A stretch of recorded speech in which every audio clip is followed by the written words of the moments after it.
1931 December മാസം ഇംഗ്ലണ്ടിൽ രണ്ടാം വട്ടമേശ സമ്മേളനത്തിൽ പങ്കെടുത്ത ശേഷം ഗാന്ധിജി ദക്ഷിണ ഇറ്റലിയിലെ പോർട്ട് ബ്രിൻഡിസി തുറമുഖത്തിൽ നിന്ന് തിരികെ ഇന്ത്യയിലേക്ക് കപ്പൽ കയറാൻ വേണ്ടി കാത്തിരിക്കുന്ന സമയം. തിരികെ പോകും മുമ്പ് വിഖ്യാത സാഹിത്യകാരനായ റൊമെയ്ൻ റോളാങ്ങിന്റെ അതിഥിയായി സ്വിറ്റ്സർലൻഡിൽ കുറച്ചു ദിവസം തങ്ങണമെന്ന് അദ്ദേഹത്തിനുണ്ട്. അതിനുശേഷം ഡിസംബർ 12 റോമിൽ ചെന്ന് മാർപ്പാപ്പയെ കൂടി ഒന്ന് കാണണം, എന്നിട്ട് വേണം മടങ്ങിപ്പോവാൻ. ഡിസംബർ 12 ഗാന്ധിജിയുടെ ഡയറി കുറിപ്പ് ഇങ്ങനെ: ഇന്ന് രാവിലെ 8:30 റോമിലെത്തി. നിർഭാഗ്യവശാൽ ഇന്ന് പോപ്പിന് ഞങ്ങളെ കാണാനാവില്ല എന്നറിയിച്ചുകൊണ്ടുള്ള കുറിമാനമാണ് കിട്ടിയത്. ഞങ്ങൾ 3 പേരും ജനറൽ മോറിസിന്റെ ആതിഥ്യം സ്വീകരിച്ചു. ബാക്കിയുള്ളവർ ഹോട്ടലിലും തങ്ങി. ഉച്ചയ്ക്ക് ശേഷം ഞങ്ങൾ വത്തിക്കാനിലെ മ്യൂസിയങ്ങൾ സന്ദർശിച്ചു. 6 മണിക്ക് മുസോളിനിയെയും. ഇങ്ങനെയൊരു സന്ദർശനം നടക്കുന്നതിന് 1 വർഷം മുമ്പ് ദണ്ഡിയിൽ നടന്ന ഉപ്പു സത്യാഗ്രഹം അമേരിക്കൻ പ്രസ് വിശദമായി കവർ ചെയ്തതോടെ ഗാന്ധിജി ആഗോള പ്രശസ്തിയിലേക്ക് ഉയർന്നു കഴിഞ്ഞിരുന്നു. കഴിഞ്ഞ 10 മാസത്തിനിടയ്ക്ക് 2 വട്ടമാണ് ഗാന്ധിജി ടൈം മാഗസിൻ്റെ കവറിൽ വരുന്നത്. 1931 ടൈംസ് മാൻ ഓഫ് ദ ഇയറും മഹാത്മാഗാന്ധി തന്നെ. ഗാന്ധിജിയുടെ പ്രസിദ്ധി അദ്ദേഹത്തെ യൂറോപ്പിലും പിന്തുടർന്നെത്തിയിരുന്നു എന്ന് സാരം. തങ്ങുന്നിടങ്ങളിൽ എല്ലാം തന്നെ അർദ്ധനഗ്നനായ ആ ഫക്കീറിനെ, സെന്റ് ഗാന്ധിയെ കാണാൻ ജനങ്ങൾ തടിച്ചു കൂടുമായിരുന്നു.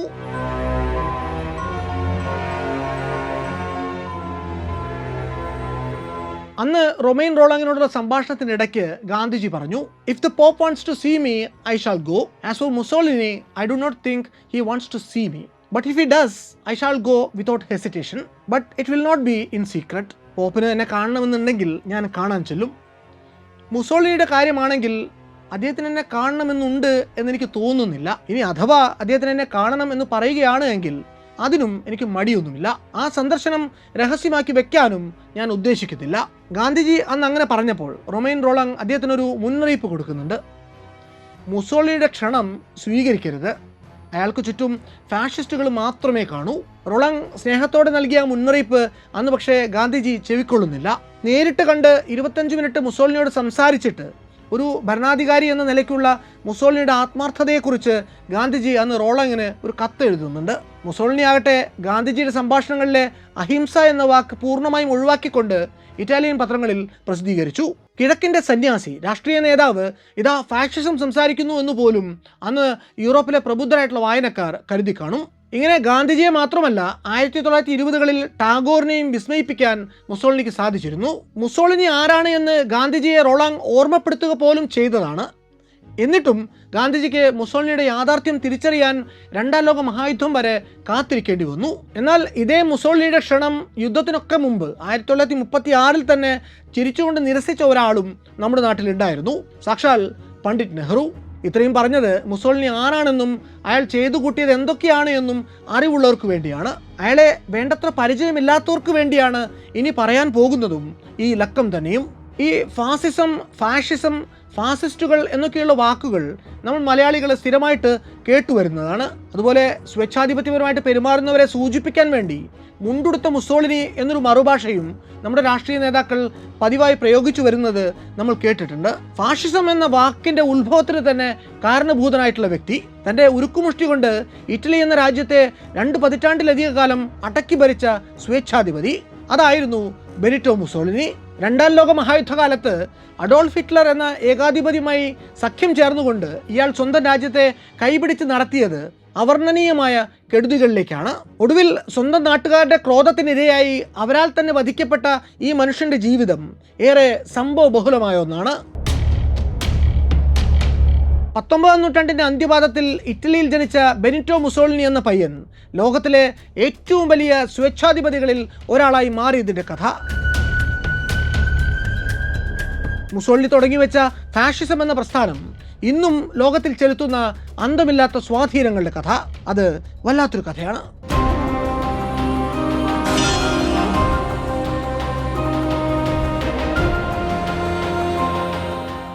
1883 ജൂലൈ 29 ഉച്ചയ്ക്ക് 2 മണിക്കും 3 മണിക്കുമിടയിൽ ഇറ്റലിയിലെ റൊമാഗ്നിയിലെ ഫോർലി പ്രൊവിൻസിലുള്ള ഡൊവിയ ഡി പിഡാപ്പിയോ ഗ്രാമത്തിൽ എലിമെൻ്ററി സ്കൂൾ ടീച്ചറായിരുന്ന റോസ മൾട്ടോണി മുസോളിനിയുടെയും കൊല്ലപ്പണിക്കാരനായ അലസാൻഡ്രോ ഗാസ്പിയർ മുസോളിനിയുടെയും കന്നി സന്താനമായി അച്ഛൻ തന്നെ പണിഞ്ഞ ഇരുമ്പ് കട്ടിലിന്മേൽ വിരിച്ച പഞ്ഞിമെത്തയിലേക്കാണ് ബെനിറ്റോ അമിൽക്കാരെ ആന്ദ്രിയ മുസോളിനി പിറന്നു വീഴുന്നത്. മെക്സിക്കോയിലെ ഫ്രഞ്ച് അധിനിവേശങ്ങൾക്കെതിരെ പോരാട്ടങ്ങൾ നയിച്ചിട്ടുള്ള സോഷ്യലിസ്റ്റ് നേതാവും പിന്നീട് വർഷങ്ങളോളം മെക്സിക്കോയുടെ പ്രസിഡന്റുമായിരുന്ന ബെനിറ്റോ ഹുവാരസിന്റെ ബഹുമാനാർത്ഥമാണ് കുഞ്ഞിന് അലസാൻഡ്രോ ബെനിറ്റോ എന്ന് തന്നെ പേരിടുന്നത്. എന്നാൽ മുസോളിനിയുടെ അമ്മയ്ക്ക് അങ്ങനെ ഒരു പേര് കൊടുക്കാൻ ഒട്ടും താല്പര്യമില്ലായിരുന്നു. ഒടുവിൽ മകനെ മാമോദിസ മുക്കാൻ അനുവദിക്കാമെന്ന ഒരൊറ്റ ഉറപ്പിന്റെ മേലാണ് പേരിടാൻ റോസ സമ്മതിക്കുന്നത്.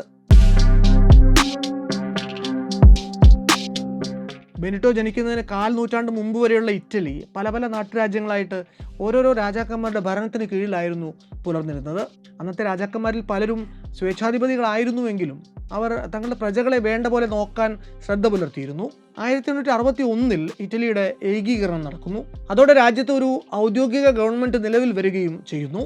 പക്ഷേ ഈ പുതിയ ഗവൺമെൻറ് നാട് ഭരിക്കുന്ന കാര്യത്തിൽ ഒരു വൻ പരാജയം തന്നെയായിരുന്നു. അധികം വൈകാതെ ദാരിദ്ര്യവും തൊഴിലില്ലായ്മയും അഴിമതിയുമൊക്കെ നാട്ടിൽ കൊടികുത്തി വാഴാൻ തുടങ്ങി.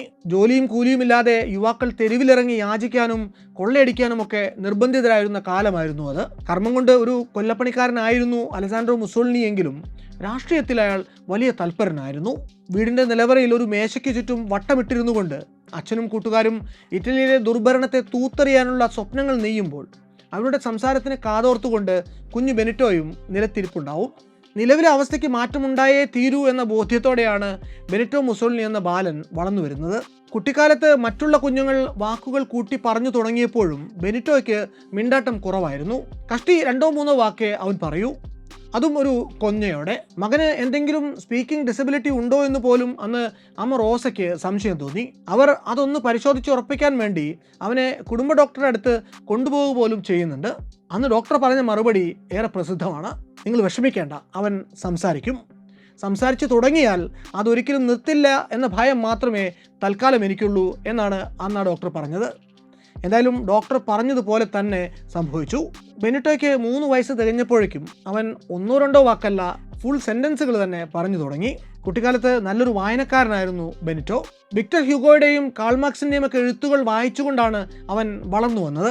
എന്നാൽ അതേസമയം അച്ഛൻ്റെ സ്വാധീനം അവനെ ഒരു മുട്ടൻ വഴക്കാളിയായും മാറ്റുന്നുണ്ട്.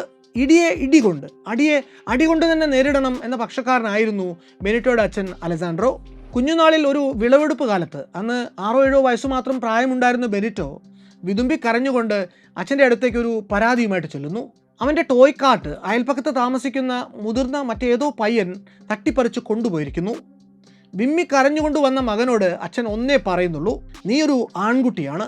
ആൺകുട്ടികൾക്ക് അവനവനെ ഡിഫെൻഡ് ചെയ്യാനുള്ള ശേഷി ഉണ്ടാവണം. അല്ലാതെ ഇങ്ങനെ പരാതി പറഞ്ഞുകൊണ്ട് കരഞ്ഞു പിടിച്ച് വരികയല്ല വേണ്ടത്. നീ പോയി അവനെ പഞ്ഞിക്കിട്ടിട്ടല്ലാതെ എൻ്റെ മുന്നിലേക്ക് ഇനി വന്നേക്കരുത് എന്നായിരുന്നു അലസാൻഡ്രോ മകന് കൊടുക്കുന്ന ഉപദേശം. അച്ഛൻ്റെ വാക്കും കേട്ടുകൊണ്ട് വീട് വിട്ടിറങ്ങുന്ന ബെനിറ്റോ പറമ്പിൽ നിന്ന് കിട്ടിയ ഒരു കല്ലെടുത്ത് കൂർപ്പിച്ച് അതും കൊണ്ട് ആ ബുള്ളിയെ ചെന്ന് എതിരിടുന്നു. അന്ന് ബെനിറ്റോയുടെ ഇടി കൊണ്ട് ആ പയ്യൻ്റെ മൂക്കിൽ നിന്ന് ചോര വന്നു. അവൻ്റെ ടോയ് കാട്ട് അവന് തിരിച്ചു കിട്ടുകയും ചെയ്തു. പിന്നീട് പ്രെഡാപ്പിയോയിലെ ഒരു പബ്ലിക് സ്കൂളിൽ പഠനം തുടർന്ന കാലത്തും ബെനിറ്റോ നിത്യേന എന്നോണം തല്ലുണ്ടാക്കുന്നുണ്ട്.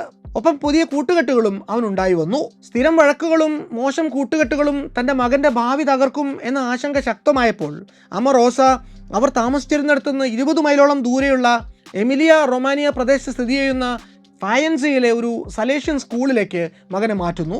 ആ കോൺവെൻറ്റ് സ്കൂളാകട്ടെ ബെനിറ്റോയ്ക്ക് ഒട്ടും ഇഷ്ടമേ അല്ലായിരുന്നു. തനിക്ക് കിട്ടിയ ശിക്ഷ എന്നാണ് അവൻ ആ സ്കൂൾ മാറ്റത്തെ കണ്ടത്. അവിടെ അവൻ അസൈൻമെൻറ്റുകൾ എഴുതാതെയും അധ്യാപകരെ ധിക്കരിച്ചും പ്രതിഷേധിച്ചു. പ്രതിഷേധങ്ങൾ സ്വാഭാവികമായിട്ടും ശിക്ഷകൾക്കും വഴിവെച്ചു. നിത്യവും ചുരുങ്ങിയത് 4 മണിക്കൂർ നേരമെങ്കിലും അവന് മുട്ടിൽ നിൽക്കേണ്ടി വന്നിരുന്നു. അങ്ങനെ തുടർച്ചയായി 10 ദിവസത്തോളം നിന്നപ്പോഴേക്കും ബെനിറ്റോയുടെ കാൽമുട്ടുകൾ പൊട്ടി ചോര ഒലിച്ചു തുടങ്ങി. ഇത് കണ്ടെത്തുന്ന അധ്യാപകർ ചെയ്ത കുറ്റങ്ങൾക്ക് മാപ്പെഴുതി കൊടുത്താൽ ബാക്കി 2 ദിവസത്തെ ശിക്ഷ മാപ്പാക്കാം എന്നൊരു ഓഫർ വയ്ക്കുന്നു. എന്നാൽ ബെനിറ്റോയുടെ ആത്മാഭിമാനം അവിടെയും മുട്ടുമടക്കാൻ തയ്യാറായില്ല. ചോരയും ചലവും ഒലിക്കുന്ന കാൽമുട്ടിൽ ഊന്നി നിന്നുകൊണ്ട് തന്നെ അവൻ അവശേഷിക്കുന്ന 2 ദിവസത്തെ ശിക്ഷ കൂടി പൂർത്തിയാക്കുന്നു. ഈ ശിക്ഷകൾക്കൊന്നും പക്ഷേ ബെനിറ്റോ എന്ന കുറുമ്പനെ പിടിച്ചു കെട്ടാനായില്ല. അവൻ എപ്പോഴൊക്കെ മറ്റുള്ള കുട്ടികൾക്കിടയിൽ പെട്ടുവോ അപ്പോഴൊക്കെ അത് വഴക്കിൽ തന്നെ കലാശിച്ചു. സലേഷ്യൻ സ്കൂളിൽ ചേർത്ത് 2 വർഷം തികയുന്നതിന് മുമ്പ് ബെനിറ്റോ മുതിർന്ന ക്ലാസ്സിലുള്ളൊരു പയ്യനുമായിട്ട് വഴക്കിടുന്നു. ആ വഴക്കിനൊടുവിൽ അവൻ ഈ പയ്യൻ്റെ പൃഷ്ഠത്തിൽ ഒരു പേനാക്കത്തി കുത്തിയിറക്കിയതോടെ സലേഷ്യൻ പാതിരിമാർ ബെനിറ്റോയുടെ രക്ഷിതാക്കളെ വിളിച്ചു വരുത്തി മകനെ TC വാങ്ങി കൊണ്ടുപോയിക്കൊള്ളാൻ നിർദ്ദേശിച്ചു. അങ്ങനെ 1895 ഒക്ടോബറിൽ ബെനിറ്റോയെ അവൻ്റെ അമ്മ റോസ വീണ്ടും മറ്റൊരു സ്വകാര്യ സ്കൂളിൽ, ഇത്തവണ ഫോർലിം പൊപ്പോളോയിലെ റോയൽ നോർമൽ സ്കൂളിൽ കൊണ്ടുചെന്ന് ചേർക്കുന്നു. അവിടുത്തെ പ്രിൻസിപ്പളായിരുന്ന വാൽഫ്രഡോ കാർഡൂച്ചിയെ എന്തുകൊണ്ടോ ബെനിറ്റോയ്ക്ക് ഇഷ്ടപ്പെടുന്നു. അദ്ദേഹത്തോടുള്ള ബഹുമാനം ഒന്നുകൊണ്ട് മാത്രം അവൻ വഴക്കിടാൻ നടക്കാതെ പഠിപ്പിൽ ശ്രദ്ധ കേന്ദ്രീകരിക്കുന്നു. ഫാദറിൻ്റെ സ്നേഹപൂർണ്ണമായ പരിചരണം അവനെ നല്ലൊരു വിദ്യാർത്ഥിയാക്കി മാറ്റുന്നു. അങ്ങനെ അടങ്ങി ഒതുങ്ങിയിരുന്നു പഠിക്കുന്ന അവൻ 1901 തൻ്റെ എലിമെൻ്ററി സ്കൂൾ ടീച്ചിങ് ഡിപ്ലോമ പഠനവും പൂർത്തിയാക്കുന്നു. അങ്ങനെ 18-ാം വയസ്സിൻ്റെ ആ നിറ യൗവനത്തിൽ ലോകത്തെ നേരിടാൻ താനിതാ യോഗ്യത നേടിയിരിക്കുന്നു എന്ന് ബെനിറ്റോ മുസോളിനിക്ക് തോന്നുന്നു. അമ്മയുടെ പാത പിന്തുടർന്ന് ഒരു ടീച്ചറാകാനുള്ള യോഗ്യതയൊക്കെ നേടിയെങ്കിലും തനിക്ക് ആ രംഗത്ത് യാതൊരുവിധ കഴിവോ താല്പര്യമോ ഇല്ല എന്ന് ബെനിറ്റോയ്ക്ക് വളരെ പെട്ടെന്ന് തന്നെ ബോധ്യപ്പെടുന്നു. ടീച്ചിങ്ങിന് പകരം അയാളെ ആകർഷിച്ചത് രാഷ്ട്രീയമായിരുന്നു. ലേഖനങ്ങൾ എഴുതുക, ജനാവലികളെ സാക്ഷി നിർത്തി തീപ്പൊരി പ്രസംഗങ്ങൾ നടത്തുക, ഇതിലൊക്കെ ആയിരുന്നു അയാളുടെ കമ്പം. തനിക്ക് ശോഭിക്കാൻ പറ്റിയ മറ്റൊരു മേഖല കൂടി അയാൾ അതിനിടയ്ക്ക് കണ്ടെത്തുന്നുണ്ട്. അതായിരുന്നു ജേർണലിസം. പത്രപ്രവർത്തകനായിട്ട് ജോലി ചെയ്യുകയാണ് എങ്കിൽ ഒരേ സമയം ജോലിക്ക് ജോലിയാവുകയും എഴുതാനും പ്രസംഗിക്കാനുമൊക്കെയുള്ള അവസരങ്ങൾ കിട്ടുകയും ചെയ്യും. ബെനിറ്റോ മനസ്സിൽ പറഞ്ഞു. ജേർണലിസ്റ്റ് ആകാൻ പറ്റിയ സ്ഥലം സ്വിറ്റ്സർലൻഡ് ആണ് എന്ന് കരുതി 1902 ബെനിറ്റോ മുസോളിനി ആദ്യം വെച്ചുപിടിക്കുന്നത് അങ്ങോട്ടാണ്. അന്ന് അതിന് മറ്റൊരു കാരണം കൂടി ഉണ്ടായിരുന്നു. ഇറ്റലിയിൽ അന്ന് നിലവിലുണ്ടായിരുന്ന നിർബന്ധിത മിലിറ്ററി ഡ്രാഫ്റ്റിങ്ങിൽ നിന്ന് എങ്ങനെയെങ്കിലും രക്ഷപ്പെടുക. അങ്ങനെ കാലി കീശയുമായി മുസോളിനി സ്വിറ്റ്സർലൻഡിലെത്തുന്നു. എന്നാൽ സ്വിറ്റ്സർലൻഡിലെ ഈ താമസക്കാലത്ത് തൻ്റെ grass root level socialist party പ്രവർത്തനങ്ങളുടെ പേരിൽ അവിടുത്തെ തൊഴിലാളികളെ സംഘടിപ്പിച്ച് സമരത്തിനിറക്കിയതിൻ്റെ പേരിൽ ബെനിറ്റോ ലോക്കൽ പോലീസിൻ്റെ കണ്ണിലെ കരടായി മാറുന്നു. പോലീസ് നിരന്തരം വേട്ടയാടാൻ തുടങ്ങിയതോടെ മനസ്സും അടുത്തു പോകുന്ന അയാൾ 1904 തിരികെ ഇറ്റലിയിലേക്ക് തന്നെ മടങ്ങി വരികയും സൈന്യത്തിൽ ലിസ്റ്റ് ചെയ്യുകയും ചെയ്യുന്നു. ഇനിയുള്ള കുറച്ചു കാലം സമാധാനത്തിൻ്റെതാണ്. നിർബന്ധിത സൈനിക സേവന കാലാവധി പൂർത്തിയാക്കുന്ന ബെനിറ്റോ നാട്ടിലേക്ക് മടങ്ങിയെത്തുന്നു. ഇതിനിടയ്ക്ക് അയാളുടെ അമ്മ 45-ാം വയസ്സിൽ മെനിഞ്ചൈറ്റിസ് ബാധിച്ച് മരിച്ചുപോയിരുന്നു. 1909 കാലത്ത് അയാൾ ഇന്നത്തെ ഇറ്റലിയുടെ വടക്കൻ പ്രവിശ്യയിൽ സ്ഥിതി ചെയ്യുന്ന അന്നത്തെ ആസ്ട്രോ ഹംഗറിയൻ സാമ്രാജ്യത്തിൻ്റെ ഭാഗമായിരുന്ന ട്രെൻറ്റോ എന്ന ആൽപൈൻ നഗരത്തിലേക്ക് കുടിയേറി പാർക്കുന്നു. അവിടെ ഒരു ലോക്കൽ സോഷ്യലിസ്റ്റ് പാർട്ടിയുടെ പ്രവർത്തകനായും ഏതോ പ്രാദേശിക പത്രത്തിൻ്റെ ലേഖകനായുമൊക്കെ ബെനിറ്റോ ഉത്തരവാദിത്തങ്ങൾ ഏറ്റെടുക്കുന്നുണ്ട്. ഇക്കാലത്ത് വായനയിലും ഇയാൾ കാര്യമായി തന്നെ മുഴുകുന്നുണ്ട്. മുഖ്യമായും പുള്ളിയുടെ രാഷ്ട്രീയ ലൈൻ എന്ന് പറയുന്നത് സോഷ്യലിസ്റ്റ് അല്ലെങ്കിൽ മാർക്സിസ്റ്റ് ചിന്താഗതി തന്നെയായിരുന്നു. കാൾ മാർക്സിൻ്റെയും ഏംഗൽസിൻ്റെയും കമ്മ്യൂണിസ്റ്റ് മാനിഫെസ്റ്റോ വായിക്കാൻ വേണ്ടി മാത്രം അന്ന് ബെനിറ്റോ പ്രയാസപ്പെട്ട് ജർമ്മൻ ഭാഷ പഠിച്ചെടുക്കുന്നുണ്ട്. പിന്നീട് അങ്ങോട്ട് മുസോളിനി എന്ന സ്വേച്ഛാധിപതി പുലർത്തിപ്പോന്ന രാഷ്ട്രീയ ധാരണയ്ക്ക് എത്രയോ ഘടകവിരുദ്ധമായ ചിന്തകളായിരുന്നു ബെനിറ്റോയ്ക്ക് അന്നുണ്ടായിരുന്നത് എന്ന് ചുരുക്കം. 1910 മുസോളിനി ലാ ലോട്ട ഡി ക്ലാസെ അഥവാ ക്ലാസ് സ്ട്രഗിൾ എന്നൊരു പത്രം തന്നെ ആരംഭിക്കുന്നുണ്ട്. ഒരു ജേർണലിസ്റ്റ് എന്ന നിലയിലുള്ള മുസോളിനിയുടെ പരിചയം ആ പത്രത്തെ ഒരു വിജയമാക്കാൻ സഹായിക്കുന്നു. അതിൻ്റെ തുടർച്ചയെന്നോണം അന്നത്തെ സോഷ്യലിസ്റ്റ് പാർട്ടിയുടെ പത്രമായ അവന്തിയുടെ എഡിറ്ററായിട്ട് മുസോളിനി കടന്നു വരാൻ പിന്നെ താമസമുണ്ടായില്ല. മുസോളിനിയുടെ എഴുത്തുകൾ ആളുകൾ കാര്യമായിട്ട് ശ്രദ്ധിക്കാൻ തുടങ്ങിയിരുന്നു. അത് മനസ്സിലാക്കാൻ മുസോളിനി വന്നതിന് ശേഷം അവന്തിയുടെ സർക്കുലേഷൻ ഉണ്ടായിട്ടുള്ള വലിയ കുതിച്ചുചാട്ടം നോക്കിയാൽ മാത്രം മതി. 1911 ഇറ്റാലിയൻ കൊളോണിയൽ ഗവൺമെൻറ് ലിബിയയിൽ അധിനിവേശം നടത്തിയപ്പോൾ അന്ന് ബെനിറ്റോ അതിനെ തുറന്നെതിർക്കുന്നുണ്ട്. ബേരോ എരട്ടിക്കോ എന്ന തൂലികാ നാമത്തിൽ തീക്ഷ്ണമായ ലേഖനങ്ങൾ എഴുതിക്കൊണ്ടിരുന്ന ഒരു തീപ്പൊരി കമ്മ്യൂണിസ്റ്റ് ആയിരുന്നു ബെനിറ്റോ മുസോളിനി അന്നൊക്കെ. 1914 ഒന്നാം ലോക മഹായുദ്ധം പൊട്ടിപ്പുറപ്പെട്ടപ്പോൾ ഇറ്റലി അതിൽ കക്ഷി ചേരുന്നതിനോട് മുസോളിനിക്ക് എതിർപ്പായിരുന്നു. ജർമ്മനിയുമായും ഓസ്ട്രോ ഹംഗേറിയൻ സാമ്രാജ്യവുമായും പതിറ്റാണ്ടുകളായിട്ട് അടുപ്പവും വിധേയത്വവും ഒക്കെ ഉണ്ടായിരുന്നിട്ടും അന്നത്തെ ഇറ്റാലിയൻ ഗവൺമെൻറ് തുടക്കത്തിൽ യുദ്ധത്തിൽ കക്ഷി ചേരാതെ ന്യൂട്രലായിട്ടാണ് നിൽക്കുന്നത്. 1915 ഒടുവിൽ ഇറ്റലി ഒന്നാം ലോക മഹായുദ്ധത്തിൽ ബ്രിട്ടൻ്റെയും ഫ്രാൻസിൻ്റെയും റഷ്യയുടെയും ഭാഗത്ത് കക്ഷി ചേർന്നപ്പോൾ അത് ഓസ്ട്രോ ഹംഗേറിയൻ സാമ്രാജ്യം കൈയടക്കി വെച്ചിരിക്കുന്നുവെന്ന് ഇറ്റലിക്കാർ പലതും കരുതിയിരുന്ന ചില അതിർത്തി പ്രദേശങ്ങളെ തിരിച്ചുപിടിക്കാൻ വേണ്ടി മാത്രമായിരുന്നു. ഏതാണ്ട് ഇതേ കാലത്തേക്ക് ബെനിറ്റോ മുസോളിനിയുടെ നിലപാടിലും കാര്യമായ മാറ്റങ്ങൾ ഉണ്ടായിക്കഴിഞ്ഞിരുന്നു. 1914 നവംബറിൽ മുസോളിനി മിലാനിൽ നിന്ന് ഇൽ പോപ്പോളോ ഡി ഇറ്റാലിയ അഥവാ ഇറ്റാലിയൻ ജനത എന്ന പേരിൽ പുതിയൊരു പത്രം ആരംഭിച്ചപ്പോൾ അത് നിന്നത് യുദ്ധത്തെ പിന്തുണച്ചുകൊണ്ടാണ്. പെട്ടെന്നുണ്ടായി ഈ നിലപാട് മാറ്റം ഇറ്റലിയിലെ സോഷ്യലിസ്റ്റ് ചേരിയിൽ നിന്നും മുസോളിനി പുറത്താക്കപ്പെടുന്നതിലേക്കാണ് പിന്നീട് നയിക്കുന്നത്. സ്വന്തം പാർട്ടി തള്ളി പറഞ്ഞതോടെ അയാൾ പുതിയൊരു പാർട്ടി തന്നെ ഉണ്ടാക്കുന്നു. ഫാഷിയോ എന്ന വാക്കിൻ്റെ ഉത്ഭവം ദണ്ടുകളുടെ ഒരു കെട്ട് എന്നർത്ഥം വരുന്ന ഫാസിസ് എന്ന ലാറ്റിൻ വാക്കിൽ നിന്നാണ്. 19ാം നൂറ്റാണ്ടിൻ്റെ അവസാനത്തോടെ ഇറ്റലിയിൽ ഉരുവം കൊണ്ട ആ വാക്ക് ജനങ്ങൾ ഒറ്റക്കെട്ടായി നിന്നാൽ ഉണ്ടാകുന്ന ശക്തിയെയാണ് സൂചിപ്പിച്ചത്. ഈ ഒരു വാക്കിൽ നിന്നാണ് പിന്നീട് ഫാഷിസം എന്ന വാക്കുണ്ടാകുന്നതും ഇറ്റലിയിലെ മുസോളിനി പക്ഷം പിന്നീട് ഫാഷിസ്റ്റി അഥവാ ഫാഷിസ്റ്റുകൾ എന്ന് അറിയപ്പെടാൻ തുടങ്ങുന്നതും. നിലപാടുകളിൽ വന്ന മാറ്റവും മനസ്സിൽ വർദ്ധിച്ചു വന്ന ദേശസ്നേഹവും കൂടി മുസോളിനെ വീണ്ടും സൈനിക സേവനത്തിന് അപേക്ഷിക്കാൻ പ്രേരിപ്പിക്കുന്നു. ഒരു വിപ്ലവകാരി എന്ന ഇമേജ് തുടക്കത്തിൽ അയാളുടെ ഡ്രാഫ്റ്റിങ്ങിന് തടസ്സം നിന്നുവെങ്കിലും 1915 ഓഗസ്റ്റ് മാസത്തോടെ ബെനിറ്റോ മുസോളിനി വീണ്ടും ഇറ്റാലിയൻ സൈന്യത്തിന്റെ ഭാഗമായിട്ട് മാറുന്നു. ഒന്നാം ലോക മഹായുദ്ധകാലത്ത് ഇസോൺസോ നദിയുടെ ഓരം പറ്റി നടന്ന നിരവധി എൻഗേജ്മെന്റുകളിൽ പങ്കെടുത്തുകൊണ്ട് അന്ന് ബെനിറ്റോ മുസോളിനി എന്ന സൈനികൻ ഏറെ ഐതിഹാസികമായിട്ടുള്ള നിരവധി പോരാട്ടങ്ങൾ തന്നെ നടത്തുന്നുണ്ട്. മുസോളിനിയുടെ യുദ്ധത്തിലെ ഈ ധീരത അംഗീകരിക്കപ്പെടുന്നു. അയാളെ സൈന്യം ചുരുങ്ങിയ കാലം കൊണ്ട് ഒരു കോർപ്പറലായിട്ട് ഉയർത്തുകയും ചെയ്യുന്നു. പക്ഷേ യുദ്ധത്തിനിടയിലേറ്റ ഒരു പരിക്ക് അയാളുടെ സൈനിക സേവനത്തിന് താൽക്കാലിക വിരാമമിടുന്നു. ഇയാൾ ഇരുന്ന ട്രഞ്ചിന് സമീപം ഒരു മോർട്ടാർ ഷെല്ല് വന്ന് വീണ് പൊട്ടിത്തെറിക്കുന്നു. ദേഹമാസകലം ഷാർപ്പ്നെയിലുകൾ തുളച്ചു കയറി ഗുരുതരമായി പരിക്കേറ്റ മുസോളിനി ആശുപത്രിയിലാവുകയും ചെയ്യുന്നു. ഇങ്ങനെ പരിക്കേറ്റു കിടന്ന കാലത്തെ വായനകൾ ബെനിറ്റോയെ തൻ്റെ ആദ്യകാല കമ്മ്യൂണിസ്റ്റ് ചായവിൽ നിന്ന് വേർപെടുത്തി തീവ്ര ദേശീയതയിൽ ഊന്നിയിട്ടുള്ള ധാരണകളിലേക്ക് പറിച്ചു നടന്നു. ഇറ്റലിയെ അതിൻ്റെ ഗതകാല പ്രൗഢിയിലേക്ക് തിരിച്ചു കൊണ്ടുവരണമെന്നും അതിനുവേണ്ടി വേണമെങ്കിൽ മുൻകാലങ്ങളിൽ റോമ സാമ്രാജ്യത്തിനു കീഴിൽ പുലർന്നിരുന്ന പ്രദേശങ്ങൾ വീണ്ടെടുക്കണമെന്ന് അയാൾ വാദിച്ചു. ഇറ്റാലിയൻ ജനത അവരുടെ സ്പാസിയോ വിറ്റാലെ അഥവാ ലിവിംഗ് സ്പേസ് തിരിച്ചു പിടിക്കണം എന്നായിരുന്നു അയാളുടെ മറ്റൊരു വാദം. ഇത് ഏതാണ്ട് ഇതേ കാലത്ത് നാസികൾ കിഴക്കൻ യൂറോപ്പ് കേന്ദ്രീകരിച്ചുകൊണ്ട് അവരുടെ ഒരു ലെബൻസ്ട്രോം സ്ഥാപിക്കണമെന്ന് പറഞ്ഞതിന് സമാനമായൊരു സങ്കല്പമായിരുന്നു. ബെനിറ്റോ മുസോളിനിയിൽ ഇങ്ങനൊരു ചിന്ത ഉൽപ്പാദിപ്പിച്ചതിൽ മുഖ്യ സ്വാധീനം ചെലുത്തിയത് 1919 അദ്ദേഹം പരിചയപ്പെട്ട ജോസപ്പി ബൊട്ടായി എന്ന ഇറ്റാലിയൻ ഫാസിസത്തിന്റെ സ്ഥാപക ബുദ്ധി കേന്ദ്രങ്ങളിൽ ഒരാളായിരുന്നു. ഒന്നാം ലോക മഹായുദ്ധം ബെനിറ്റോ മുസോളിനിയുടെ വ്യക്തി ജീവിതത്തിലും പ്രധാനപ്പെട്ട ഒരു കാലയളവാണ്. യുദ്ധം പൊട്ടിപ്പുറപ്പെട്ട വർഷങ്ങളിലാണ് അയാൾ ട്രെൻഡോ നഗരത്തിന്റെ മുൻ മേയറുടെ പുത്രിയായ ഇഡ ഡാൽസറിനെ വിവാഹം കഴിക്കുന്നത്. ഇവരിലാണ് ബെനിറ്റോയുടെ കന്നി സന്താനം ബെനിറ്റോ ആൽബിനോ ഡാൽസർ പിറക്കുന്നത്. എന്നാൽ ഈ വിവാഹം അല്പായുസ്സായിരുന്നു. 1915 തന്നെ അത് വിവാഹമോചനത്തിൽ കലാശിക്കുന്നു. പക്ഷെ ഒരിക്കൽ പോലും ബെനിറ്റോ മുസോളിനി ഇടയെ താൻ വിവാഹം കഴിച്ച കാര്യം പൊതുജന മധ്യത്തിൽ സമ്മതിച്ചിട്ടില്ല. എന്നു മാത്രമല്ല 1922 അധികാരത്തിലേറിയതിനു ശേഷം അയാൾ ഇടയെയും മകനെയും നിർബന്ധിത വീട്ടുതടങ്കലിലാക്കുന്നു. ഇങ്ങനെ ബന്ധനസ്ഥയായിട്ട് കഴിയുന്നതിനിടയ്ക്ക് 1937 പിന്നീട് ഇടയെ ദുരൂഹ സാഹചര്യത്തിൽ മരിച്ച നിലയിൽ കണ്ടെത്തുകയാണ് ഉണ്ടായത്. കണ്ണും കാതും ഉറച്ച ശേഷം പലവട്ടം പരസ്യമായി ബെനിറ്റോ മുസോളിനിയാണ് തൻ്റെ പിതാവ് എന്ന് അവകാശപ്പെട്ടുകൊണ്ട് നടന്ന ബെനിറ്റോ ആൽബിനോയെ ഒടുവിൽ മുസോളിനി പിടിച്ച് ഒരു ചിത്രരോഗ ആശുപത്രിയിൽ അടയ്ക്കുന്നുണ്ട്. അവിടെ കിടന്ന് നരകിച്ച അയാളും ഒടുവിൽ 1942 ഏറെ ദുരൂഹമായ സാഹചര്യത്തിൽ മരണപ്പെടുകയാണ് ഉണ്ടായത്. 1915 വിവാഹമോചനം നേടിയതിന് തൊട്ടു പിന്നാലെ മുസോളിനി തൻ്റെ ദീർഘകാല കാമുകിയായിരുന്ന റക്കേല ഗ്യൂഡിയെ വിവാഹം കഴിക്കുന്നു. ഈ യുവതിയുമായിട്ടുള്ള ബന്ധം പെട്ടെന്നൊരു ദിവസം ആരംഭിച്ചതല്ല. വർഷങ്ങളായിട്ട് അവർക്ക് പരസ്പരം അറിയാമായിരുന്നു. വിവാഹത്തിന് മുമ്പ് തന്നെ മുസോളിനിക്ക് റക്കേലയിൽ എഡ്ഡ എന്നൊരു പെൺകുഞ്ഞും ജനിച്ചിരുന്നു. ഇതേ റക്കേലയിൽ തന്നെ മുസോളിനിക്ക് പിന്നീട് 3 ആൺമക്കളും ഒരു പെൺകുഞ്ഞും കൂടി ജനിക്കുന്നുണ്ട്. ഒന്നാം ലോക മഹായുദ്ധത്തിന് ശേഷമുണ്ടായ ഒത്തുതീർപ്പ് സന്ധികൾ ഇറ്റലി എന്ന രാജ്യത്തെ വഞ്ചിക്കുന്ന തരത്തിലായിരുന്നു എന്ന പ്രതീതി നാട്ടിൽ ബഹുഭൂരിപക്ഷത്തിൻ്റെ ഇടയിലും ഉണ്ടായിരുന്നു. പോരാത്തതിന് ട്രീറ്റി ഓഫ് വെസൽസിൽ ഇറ്റലിയുടെ പ്രതിനിധിയായിട്ട് പങ്കെടുത്ത ഒർലാൻഡോയ്ക്ക് അമേരിക്കൻ ഫ്രഞ്ച് പ്രതിനിധികളിൽ നിന്ന് കടുത്ത അവഗണനയാണ് നേരിടേണ്ടി വന്നത്. ഇങ്ങനൊരു പ്രതിനിധി വന്നിട്ടുണ്ട് എന്ന് പോലും അവർ പരിഗണിക്കുന്നില്ല. ഈ ഒരു അസംതൃപ്തി വളരെ പെട്ടെന്ന് തന്നെ ഇറ്റാലിയൻ ചിന്തകനായിട്ടുള്ള ഗബ്രിയേലെ ധനുൻസിയ മുന്നോട്ട് വെച്ച മ്യൂട്ടിലേറ്റഡ് വിക്ടറി എന്ന വാക്കിന്റെ രൂപത്തിൽ രാജ്യത്ത് ചർച്ചയാകുന്നു. അതിനു പുറമെ യുദ്ധാനന്തരം അൽബേനിയയുടെ നിയന്ത്രണം ഇറ്റലിക്ക് വേണമെന്നുള്ള ആവശ്യവും നടക്കുന്നില്ല. യുദ്ധത്തിന് ശേഷം അൽബേനിയ വീണ്ടും ഒരു സ്വതന്ത്ര രാജ്യമായിട്ട് മാറുന്നു.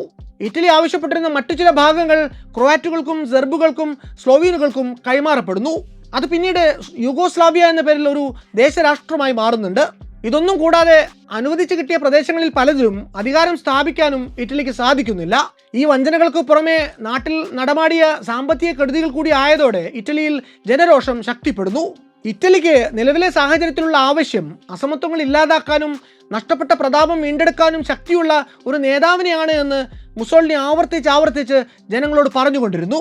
ആദ്യമൊക്കെ അങ്ങനെ ഒരു നേതാവിൻ്റെ ആവശ്യകതയെക്കുറിച്ചാണ് മുസോളിനി പ്രസംഗിച്ചിരുന്നത് എങ്കിൽ പിന്നീട് അങ്ങോട്ട് താൻ തന്നെയാണ് ആ നേതാവ് എന്ന് അദ്ദേഹം ജനങ്ങളോട് അവകാശപ്പെടാൻ തുടങ്ങി. 1919 മുതൽ 22 വരെയുള്ള കാലത്ത് മുസോളിനിയുടെ നാഷണൽ ഫാസിസ്റ്റ് മൂവ്മെൻറ്റിന് നാട്ടിൽ കാര്യമായ വേരോട്ടം കിട്ടി. 1919 മുസോളിനി ഫാഷി ഇറ്റാലിയാനി ഡി കമ്പാറ്റിമെൻറ്റോ അഥവാ ഇറ്റാലിയൻ ഫൈറ്റിംഗ് ബാൻഡ്സ് എന്ന പേരിൽ മിലാനിൽ ഒരു സായുധ സംഘടന രൂപീകരിക്കുന്നു. മുസോളിനി അന്നോളം പറഞ്ഞുകൊണ്ടിരുന്ന രാഷ്ട്രീയ നിലപാടുകളിൽ നിന്ന് മിലിറ്റന്റ് സ്വഭാവമുള്ള പ്രവൃത്തികളിലേക്കുള്ള ആദ്യത്തെ ചുവടുമാറ്റം. ഇവർ അധികം വൈകാതെ തന്നെ സ്ക്വാഡ്രിസ്മോ എന്ന പേരിൽ കറുത്ത മിലിറ്ററി സ്റ്റൈൽ വസ്ത്രങ്ങൾ ധരിച്ച അർദ്ധസൈനിക ദളങ്ങൾ കൂടി രൂപീകരിക്കുന്നു. അതിലെ അംഗങ്ങളാണെങ്കിൽ ഒറ്റയ്ക്കും തെറ്റയ്ക്കുമായി ഇറ്റാലിയൻ നഗരങ്ങളിൽ റോന്തു ചുറ്റിക്കൊണ്ട് സ്ലാവിക് പാരമ്പര്യമുള്ള പൗരന്മാരെ തിരഞ്ഞുപിടിച്ച് ആക്രമിച്ചു തുടങ്ങി.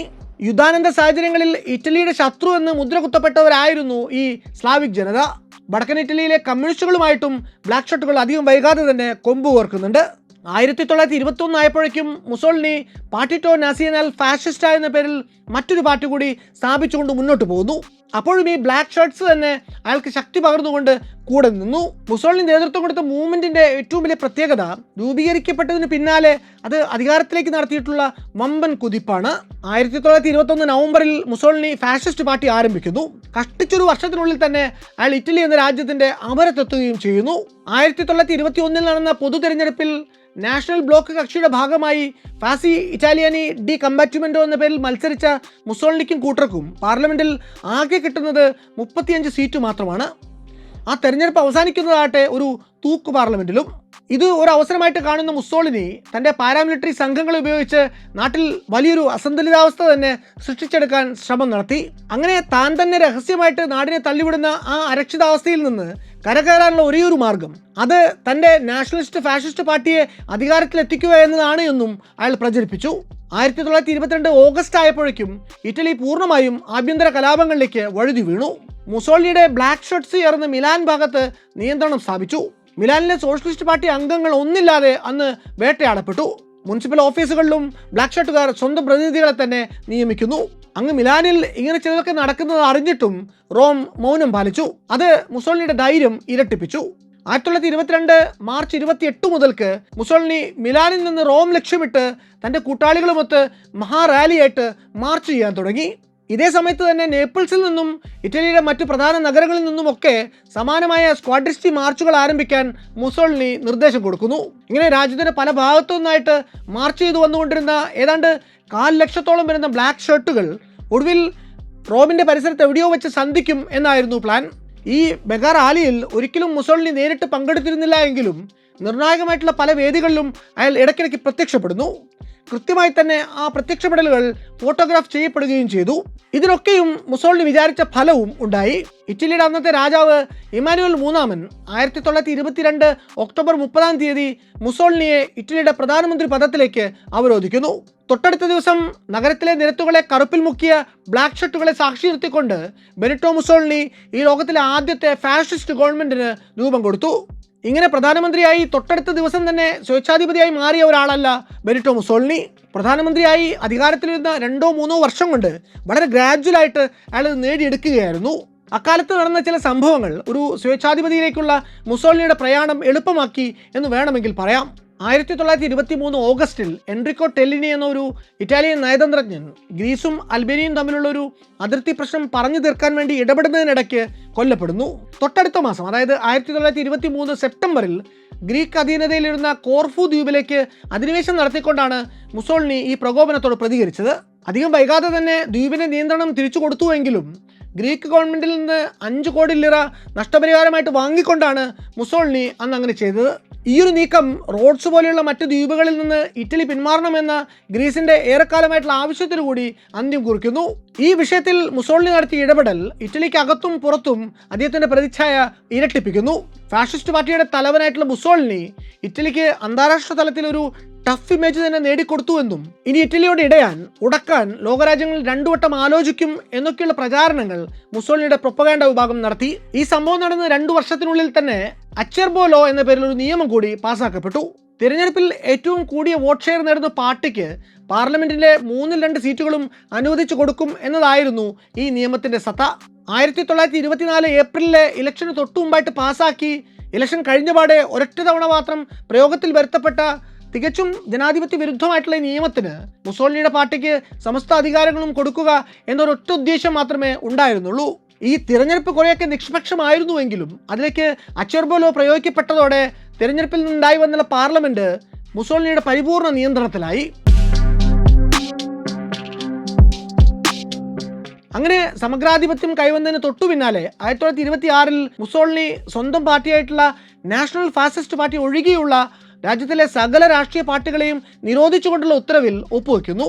അതോടെ ഏകപാർട്ടി സമഗ്രാധിപത്യത്തിലേക്കുള്ള ഇറ്റലിയുടെ പ്രയാണം പൂർത്തിയാകുന്നു.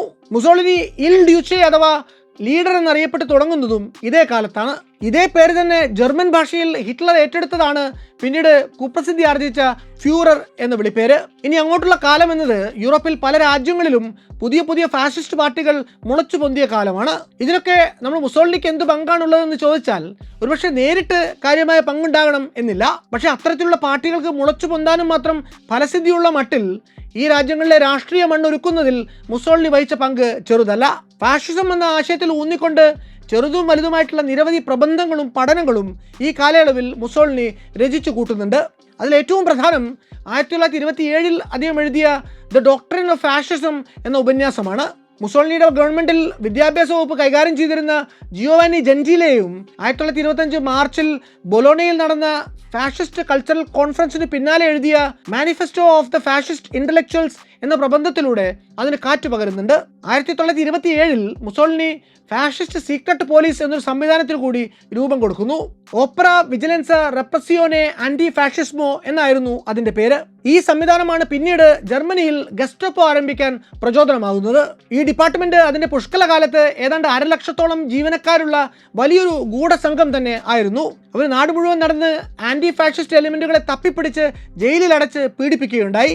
നാസി SS-ന്റെ തലവനായ ഹെൻറിച്ച് ഹിംലർ OVRയുടെ പ്രവർത്തനങ്ങളിൽ സന്തുഷ്ടരായി അത് നേരിട്ട് കാണാൻ വേണ്ടി ഇറ്റലിയിലേക്ക് വരുന്നുണ്ട്. യുദ്ധകാലത്ത് ബ്രിട്ടൻ ഭരിച്ചിരുന്ന വിൻസ്റ്റൺ ചർച്ചിലും ഇറ്റലിയിൽ മുസോളിനി ക്രമസമാധാനം പാലിച്ച വിധം കണ്ട് ഇംപ്രസ്ഡ് ആവുന്നുണ്ട്. സിസിലിയിൽ അന്ന് നടമാടിയിരുന്ന ഇറ്റാലിയൻ അധോലോക മാഫിയയ്ക്കുമേൽ നിയന്ത്രണം കൊണ്ടുവരാൻ സാധിച്ചതും അന്ന് മുസോളിനിക്ക് സൽപ്പേര് സമ്പാദിച്ചു കൊടുക്കുന്നുണ്ട്. സ്വന്തം പ്രതിച്ഛായ പബ്ലിക് ഇമേജ് വളരെ സൂക്ഷ്മതയോടെ ക്രാഫ്റ്റ് ചെയ്തെടുക്കുന്നതിൽ മുസോളിനി വളരെ സമർത്ഥനായിരുന്നു.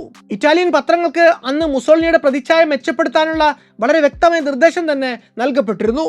അവരത് പാലിക്കുന്നുണ്ടോ എന്നറിയാനുള്ള പരിശോധനകളും സെൻസർഷിപ്പും അന്ന് മുടങ്ങാതെ നടന്നുകൊണ്ടിരുന്നു. അക്കാലത്ത് ഇറ്റലിയിൽ ഏറെ പ്രചരിപ്പിക്കപ്പെട്ട ഒരു പ്രയോഗമുള്ളത് ഇൽ ഡ്യൂച്ചെ ഹാ സാംബ്രെ റാജിയോണെ, അതായത് the leader is always right എന്നതായിരുന്നു. സ്വേച്ഛാധിപതിയായി മാറിയ കാലത്ത് മുസോളിനി തൻ്റെ നിറ യൗവനത്തിൽ തന്നെയായിരുന്നു. അക്കാലത്തെ മുസോളിനിയുടെ ദേഹസൗഭകവും മെയ്വഴക്കവും ആയുധമികവുമൊക്കെ വളരെ കൃത്യമായിട്ട് തന്നെ അയാളുടെ കൾട്ട് ക്രിയേഷന് വേണ്ടി ഉപയോഗിക്കപ്പെട്ടവയാണ്. മുസോളിനിയെ പോലെ ഇത്രയ്ക്കധികം ഫോട്ടോഗ്രാഫുകൾക്ക് പോസ് ചെയ്തിട്ടുള്ള മറ്റൊരു സ്വേച്ഛാധിപതിയും ഉണ്ടാകാനിടയില്ല. ബെനിറ്റോ മുസോളിനി ഇറ്റലിയിൽ തനിക്കെതിരെ നിന്നവരെയെല്ലാം അടിച്ചമർത്തി മുന്നോട്ട് പോകുമ്പോഴാണ് രണ്ടാം ലോക മഹായുദ്ധം 1939 ആരംഭിക്കുന്നത്. ഹിറ്റ്ലർ പോളണ്ടിനെ ആക്രമിച്ചതോടെ യുദ്ധം ആരംഭിക്കുന്നു. ഇത്തവണ ആദ്യം തന്നെ യുദ്ധത്തിന്റെ ഭാഗമായി മാറാൻ മുസോളിനി വിചാരിച്ചിട്ടില്ല. പകരം ഹിറ്റ്ലർ വിജയിക്കാൻ സാധ്യതയുണ്ടോ എന്നാണ് അയാൾ നോക്കിയത്. ഡെൻമാർക്ക്, ഹോളണ്ട്, ബെൽജിയം എന്നിവിടങ്ങളിലെല്ലാം ചുരുങ്ങിയ സമയം കൊണ്ട് ജർമ്മനി വലിയ മുന്നേറ്റം കാഴ്ചവെച്ചതോടെ 1939 മെയ് 22 ഔദ്യോഗികമായി ജർമ്മനിക്കൊപ്പം ചേർന്ന് ഇറ്റലി യുദ്ധത്തിലേക്ക് കടന്നു. പക്ഷേ യുദ്ധത്തിന്റെ കാര്യത്തിൽ മുസോളിനിക്ക് തൊട്ടതെല്ലാം പിഴച്ചുപോയി. ഗ്രീസിലും ഈജിപ്തിലുമൊക്കെ ഇറ്റാലിയൻ സൈന്യത്തിന് തുടക്കത്തിൽ മാത്രമാണ് പിടിച്ചു നിൽക്കാൻ സാധിച്ചത്. ഇവിടങ്ങളിൽ നിന്നൊക്കെ ബ്രിട്ടീഷ് സൈന്യം ഇറ്റാലിയൻ സൈന്യത്തെ വലിയ ബുദ്ധിമുട്ടൊന്നും കൂടാതെ പരാജയപ്പെടുത്തി. 1,30,000-ലധികം ഇറ്റാലിയൻ സൈനികരാണ് അന്ന് യുദ്ധ തടവുകാരായിട്ട് മാറിയത്. 400-ലധികം ടാങ്കുകളും ആകെ നാവികശേഷിയുടെ പാതിയോളവും ഇറ്റലിക്ക് ചുരുങ്ങിയ സമയം കൊണ്ട് തന്നെ ഈ യുദ്ധത്തിൽ നഷ്ടമായി. താരതമ്യേന ചെറിയ രാജ്യമായ ഗ്രീസ് കൂടി സഖ്യശക്തികളുടെ സഹായത്തോടെ അൽബേനിയയിൽ നിന്നും ഇറ്റാലിയൻ സൈന്യത്തെ തുരത്തി ഓടിക്കുന്നുണ്ട്. ഇതൊന്നും പോരാഞ്ഞ് ആഫ്രിക്കയിലെ ഇറ്റലിയുടെ കോളനിയായിട്ടുള്ള ലിബിയ കൂടി കയ്യിൽ നിന്ന് പോകുന്ന അവസ്ഥയായി. ജർമ്മൻ സൈന്യം വിചാരിച്ചുകൊണ്ട് മാത്രം അന്ന് ആ നാണക്കേട് ഒഴിവായി. ഒരു പരിധിവരെ ജർമ്മനിയുടെ പരാജയത്തിന് പോലും കാരണം പലപ്പോഴും ഇറ്റലിയെ രക്ഷിക്കാൻ വേണ്ടി ജർമ്മൻ സൈന്യത്തിന് ഇതുപോലെ ഇടപെടേണ്ടി വന്നു എന്നതാണ്. ഏകാധിപത്യപരമായ നടപടികൾ കാരണം സ്വന്തം നാട്ടിലെ സാധാരണക്കാർക്കിടയിൽ സ്വാധീനം നഷ്ടപ്പെട്ടുകൊണ്ടിരുന്ന മുസോളിനിക്ക് അവിചാരിതമായി കിട്ടിയ ഇരുട്ടടിയായിരുന്നു ഈ പരാജയം. 1943 ജൂലൈ 10 ബ്രിട്ടനും അമേരിക്കയും ചേർന്ന സംയുക്ത സൈന്യം സിസിലി ദ്വീപ് പിടിച്ചതോടെ മുസോളിനിയുടെ എല്ലാ പിടിവള്ളിയും അവസാനിച്ചു. ഇതിനു പുറമെ ഭക്ഷ്യക്ഷാമം, അസംസ്കൃത വസ്തുക്കളിലെ കുറവ്, ഇതൊക്കെയും ഇറ്റലിയിലെ ആഭ്യന്തര പ്രതിസന്ധി വർദ്ധിപ്പിച്ചു. ഇത്രയും ആയപ്പോൾ തന്നെ മുസോളിനിയുടെ പുറത്താകൽ ഏറെക്കുറെ ഉറപ്പായി. 1943 ജൂലൈ 25 ഇറ്റലിയിലെ ഗ്രാൻഡ് കൗൺസിൽ മുസോളിനിയെ അധികാരത്തിൽ നിന്ന് പുറത്താക്കി. വിക്ടർ ഇമ്മാനുവൽ രാജാവും ഈ തീരുമാനം അംഗീകരിച്ചതോടെ 21 വർഷക്കാലം നീണ്ടുനിന്ന മുസോളിനി യുഗത്തിന് അവസാനമായി. ഇതിനു മുമ്പ് 1926 ഏപ്രിൽ മാസത്തിൽ വയലറ്റ് ഗിബ്സൺ എന്ന വനിത മുസോളിനിയെ പരസ്യമായി കൊല്ലാൻ ശ്രമിച്ചപ്പോൾ അന്ന് മുസോളിനിയുടെ ജീവന് വേണ്ടി വിലപിച്ച ഇറ്റാലിയൻ ജനത ഈ വാർത്ത പുറത്തു വന്നപ്പോൾ സന്തോഷിക്കുകയാണ് ഉണ്ടായത്. കരുതൽ തടങ്കലിലായിട്ടുള്ള മുസോളിനിയെ ഒരിക്കൽ കൂടി ഹിറ്റ്ലർ രക്ഷപ്പെടുത്തിയെങ്കിലും അതുകൊണ്ട് കാര്യമൊന്നും ഉണ്ടായില്ല. ഫാഷിസത്തിന്റെ അവസാന വാക്കായ മുസോളിനിയുടെ അന്ത്യം വളരെ പരിതാപകരമായിരുന്നു. 1943 അധികാരം നഷ്ടപ്പെട്ടപ്പോഴും മുസോളിനിക്ക് പ്രതീക്ഷ നഷ്ടപ്പെട്ടിരുന്നില്ല. ഹിറ്റ്ലർ ആയിരുന്നു മുസോളിനിയുടെ അവസാനത്തെ ആശ്രയം. പക്ഷേ 1945 നാസി സൈന്യം പരാജയപ്പെടാൻ തുടങ്ങിയപ്പോൾ മുസോളിനി തൻ്റെ അവസാനം മണത്തു. ഇറ്റലിയുടെ വടക്കുഭാഗത്തുണ്ടായിരുന്ന ജർമ്മൻ സൈന്യം സഖ്യസേനയ്ക്ക് മുന്നിൽ അടിയറവ് പറയാൻ തുടങ്ങിയപ്പോൾ തന്നെ ഇറ്റലിയിലെ കമ്മ്യൂണിസ്റ്റ് പക്ഷക്കാർ മുസോളിനിയെ വധിക്കാൻ തീരുമാനിച്ചിരുന്നു. അപ്പോഴും പക്ഷെ മുസോളിനി പിന്തിരിയാൻ തയ്യാറാകുന്നില്ല. അതേസമയം തിരിച്ചടിക്കാൻ അദ്ദേഹത്തിന്റെ പക്കൽ സൈന്യവുമില്ലായിരുന്നു. 1945 ഏപ്രിൽ 25 മിലാനിലെ കർദിനാളിന്റെ പാലസിൽ ഒരു അവസാന ശ്രമം എന്നോണം national liberation committee for northern ഇറ്റലിയിലെ പ്രതിനിധികളുമായിട്ട് മുസോളിനി ഒരു സമാധാന സന്ധിക്ക് ശ്രമിക്കുന്നുണ്ട്. പക്ഷേ അത് പരാജയപ്പെട്ടു പോകുന്നു. അന്ന് വൈകുന്നേരം തന്നെ മുസോളിനി മറ്റൊരു കാര്യം കൂടി തിരിച്ചറിയുന്നു. നാസി സൈന്യം കീഴടങ്ങുന്നതിനെക്കുറിച്ച് സംസാരിച്ചു തുടങ്ങിയിരിക്കുന്നു. പിന്നീട് അധികം വൈകാതെ തന്നെ തൻ്റെ 1939 മോഡൽ ആൽഫ റോമിയോ സ്പോർട്സ് കാറിൽ കയറി അദ്ദേഹം മിലാനിൽ നിന്നും രക്ഷപ്പെടുന്നു. കാമുകി ക്ലാര പിറ്റാച്ചിയും അദ്ദേഹത്തിന്റെ കൂടെ ഉണ്ടായിരുന്നു. അവിടെ നിന്ന് അങ്ങോട്ട് തൻ്റെ അപൂർവം ചില അനുയായികളും യുദ്ധം അവസാനിച്ചു മടങ്ങുന്ന ജർമ്മൻ സൈനികരും ഒക്കെ ഉൾപ്പെടുന്ന ഒരു സംഘത്തോടൊപ്പം സ്വിറ്റ്സർലൻഡിലേക്ക് കടക്കാനായിരുന്നു മുസോളിനിയുടെ ശ്രമം. വഴിയിൽ തന്നെ പിടികൂടാൻ വേണ്ടി കമ്മ്യൂണിസ്റ്റുകാർ ഉൾപ്പെടുന്ന ഒരു വലിയ നിര തന്നെ ഉണ്ട് എന്ന് അറിയാവുന്നതുകൊണ്ട് ഒരു സാധാരണ ജർമ്മൻ സൈനികന്റെ വേഷത്തിലായിരുന്നു മുസോളിനി അന്ന് രക്ഷപ്പെടാൻ ശ്രമിച്ചത്. പക്ഷെ അതുകൊണ്ടൊന്നും ഒരു കാര്യവും ഉണ്ടായില്ല. അർബാനോ ലസാറോ എന്ന റെസിസ്റ്റൻസ് സൈനികന് കണ്ട നിമിഷം തന്നെ മുസോളിനിയെ മനസ്സിലാവുന്നു.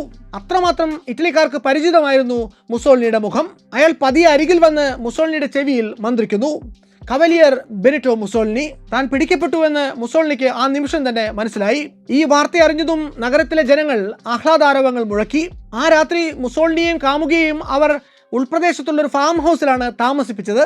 ഏപ്രിൽ 28 വൈകുന്നേരം 4 മണി. ഒരു വിചാരണ പ്രതീക്ഷിച്ചിരുന്ന മുസോളിനിക്ക് മുന്നിലേക്ക് വാൾട്ടർ ഒഡീസിയോ കയറി വരുന്നു. മുസോളിനിയെയും കാമുകിയെയും അവിടെ നിന്ന് സാൻ ഗിലാനിയോ ഡി മസേഗ്ര എന്ന ഗ്രാമത്തിലേക്കാണ് ഒഡീസിയോ എത്തിക്കുന്നത്. അവിടെ വെച്ചാണ് തനിക്ക് വിചാരണയൊന്നും ഇല്ലെന്നും ശിക്ഷ വിധിച്ചു കഴിഞ്ഞുവെന്നും മുസോളിനി തിരിച്ചറിയുന്നത്. അവിടെ വെച്ച് അവർ മുസോളിനിയെയും കാമുകിയെയും വെടിവെച്ച് കൊലപ്പെടുത്തുകയാണ് ഉണ്ടായത്. മുസോളിനിക്കൊപ്പം പിടിക്കപ്പെട്ട അനുയായികളും അവിടെ വെച്ച് വധിക്കപ്പെട്ടു. ഈ മൃതദേഹങ്ങളെല്ലാം കൂടി ഒരു മാലിന്യം എന്ന പോലെ പിറ്റേ ദിവസം അതിരാവിലെ പിയാസാലെ ലൊറെറ്റോ എന്ന സ്ഥലത്ത് കൊണ്ടുവന്ന് തള്ളി. അപ്പോഴും പലർക്കും മുസോളിനിയോടുള്ള ദേഷ്യം അവസാനിച്ചിരുന്നില്ല. അവരിൽ പലരും ആ മൃതദേഹത്തിലേക്ക് വീണ്ടും നിറയൊഴിച്ചു. ജനം പിന്നീട് മുസോളിനിയുടെ ഉൾപ്പെടെയുള്ള മൃതദേഹങ്ങൾ അവിടെ തലകീഴായിട്ട് കെട്ടിത്തൂക്കി. പിന്നീട് എപ്പോഴോ മോർച്ചറിയിലേക്ക് മാറ്റിയപ്പോഴേക്കും ഈ മൃതദേഹങ്ങളിൽ പലതും തിരിച്ചറിയാൻ പറ്റാത്ത അവസ്ഥയിലായിരുന്നു. തന്നെ എതിർത്തവരെയെല്ലാം ഇല്ലാതാക്കിക്കൊണ്ടാണ് ബെനിറ്റോ മുസോളിനി എന്ന സ്വേച്ഛാധിപതി എല്ലാ കാലത്തും മുന്നോട്ട് പോയിട്ടുള്ളത്. അയാൾ കൊല്ലാതെ വിട്ടവർ പലരും തടവറയിൽ കിടന്ന് നരകിക്കുകയായിരുന്നു.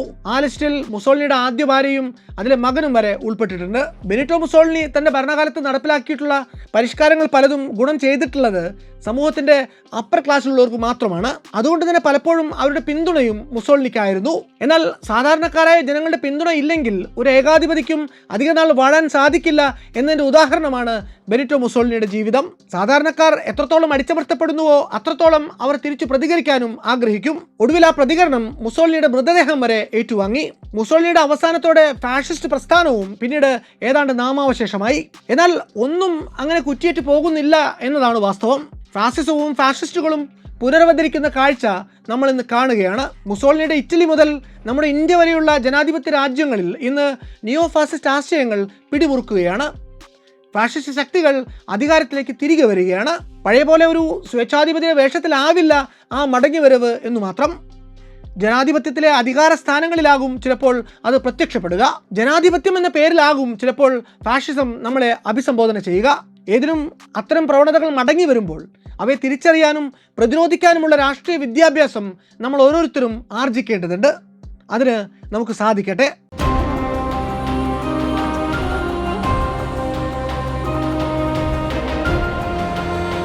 മറ്റൊരു വല്ലാത്ത കഥയുമായി ഇനിയും വരാം.